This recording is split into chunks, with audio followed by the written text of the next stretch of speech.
ஆராய்ச்சி கட்டுவ கருகுப்பனை மீன்பிடி கிராமத்தின் கரையோர பகுதிகள் மீண்டும் கடுமையாக அரிக்கத் தொடங்கியுள்ளதாக உள்ளூர்வாசிகள் தெரிவித்துள்ளனர்.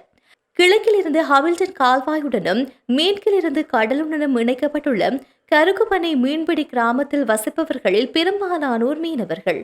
உள்ளூர் சந்தைக்கு உலர்ந்த மீன்களை வழங்குவதில் கருகுப்பனை கிராமமும் முக்கிய இடத்தை பிடித்துள்ளதுடன் புதள மாவட்டத்தில் பெரிய பொருளாதார மையமாக விரிவுபடுத்தப்படுகின்றது. இதன் காரணமாக கருகுப்பனை கிராமத்தில் வசிப்பவர்களுக்கு கடல் மட்டமே உயிர்நாடியாக இருக்கின்றது.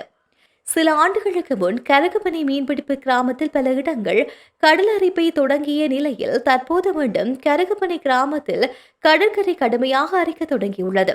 கடற்கரையில் உள்ள பல கட்டடங்களும் கடலால் மூழ்கிவிட்டதாக கிராம மக்கள் கூறுகின்றனர். கருகுப்பனை கடற்கரையில் 2 கிலோமீட்டருக்கும் அதிகமான பகுதி தற்போது பல இடங்களில் அரிக்கப்பட்டு வருவதாக தெரிவிக்கப்படுகின்றது. இந்த நிலைமை சுற்றுலாத்துறையிலும் கடுமையான தாக்கத்தை ஏற்படுத்துகின்றது என்று கருதப்படுகின்றது.